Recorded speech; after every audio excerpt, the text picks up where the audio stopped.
Hey, good morning, YouTube. Bobby Smokes here. It's a windy Saturday here in Northern Virginia. I just got back from the driving range, was hitting some golf balls, and I figured I'd take a few seconds to send a VR out to EveningPipe for his 100 subs contest. So for this contest, if you haven't seen it, I'll put a link to his video in my comment section. But Evening Pipes has asked us all to send in our favorite books or book. Well, I'm not a very big reader. Part of that's due to having an English teacher for a mother when I was a child, and she used to make us read all the time, and I think it took all the enjoyment out of it. But a few years ago, my wife recommended a book to me called The Art of Racing in the Rain by Garth Stein. And we went on vacation down to Key West, so there was a lot of chill time at the pool, so I started reading this book. And I tell you what, it quickly became my favorite book. Just to give you a quick synopsis, it's a story written from a dog's point of view. The dog is in his, it goes through his life, basically from birth to death.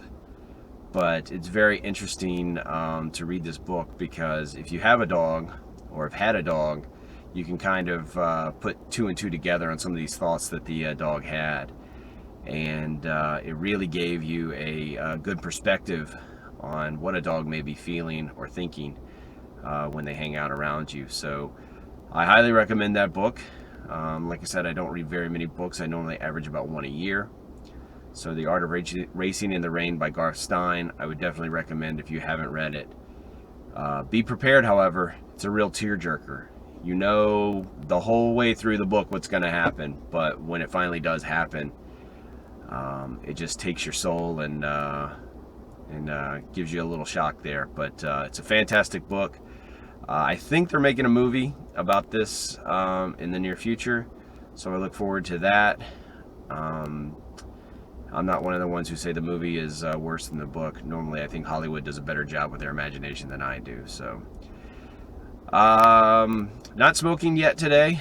Like I said, it's very windy, and I was just outside for a few minutes, but I plan on lighting up a pipe later on this afternoon.